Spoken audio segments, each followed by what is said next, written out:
গো হত্যা নচলিব। মাতৃ হয় গো আমাৰ মাতৃ হয়। গৰু আমাৰ মাতৃ হয়।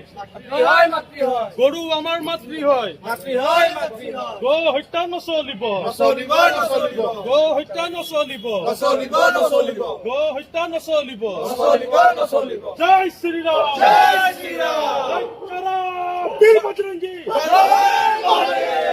45 কেজি ওচৰা ওচৰি ভিতৰৰ পৰা ওলাইছে ফ্ৰিজিঙৰ পৰা ডাঙৰ ফ্ৰিজৰ ভিতৰত সিহঁতে ষ্ট'ৰ কৰি ৰাখিছে আৰু ইফালে আপুনি দেখিব মানে এখন মেনু বনাই থৈছে লিভাৰৰ দাম ইমান এনেকুৱা এনেকুৱা ধৰি একদম অৱস্থা 40 কেজি ওলোমাই থৈছে বাকী ভিতৰৰ পৰা 45 কেজি একেবাৰে ভিতৰত থৈ দিছে মানে সিহঁতে ফ্ৰিজিং কৰিও বিক্ৰী কৰিছে মিলি পেলাইও বিক্ৰী কৰিছে চব পিনে আপুনি চাই লওক কেনেকুৱা কদৰ্যময় পৰিৱেশ মানে আৰু আপোনাৰ এজন মানে সনাতনী হিচাপে এই বস্তুটো দেখি সঁচাকে মানে মোৰ নিজৰে দুখ লাগিছে আৰু বজৰং দলৰ ফালৰ পৰা আমি গোটেইকেইটা আহি যেতিয়া আমি কামটো কৰিলো কৰাৰ পিছৰ পৰা মানে সঁচাকৈ একদম কিমান দূৰ ইয়াৰ পৰা আপোনাৰ দিছপুৰ তো এইখিনি ইমান ওচৰতে তেওঁলোকে এনেকুৱা অনৈতিক কাম কৰি আছে গো মাংস সৰবৰাহ কৰি আছে এইটো একদম আচৰিত কথা আৰু এইটো ইয়াৰ ওপৰত মানে গভীৰভাৱে তদন্ত হ'ব লাগে কাৰণ এইটো বস্তু ইয়াতে অকল নহয় চাগে ইয়াৰ আশে আৰু ওলাব মাটিৰ মালিক কোন গম পাইছে নেকি মাটিৰ মালিক কোন গম পোৱা নাই কিন্তু ট্ৰেড লাইচেন্সখনত সেই মাৰা আছে ন ৰিজৱান কুৰেশ্বি নাম লিখা আছে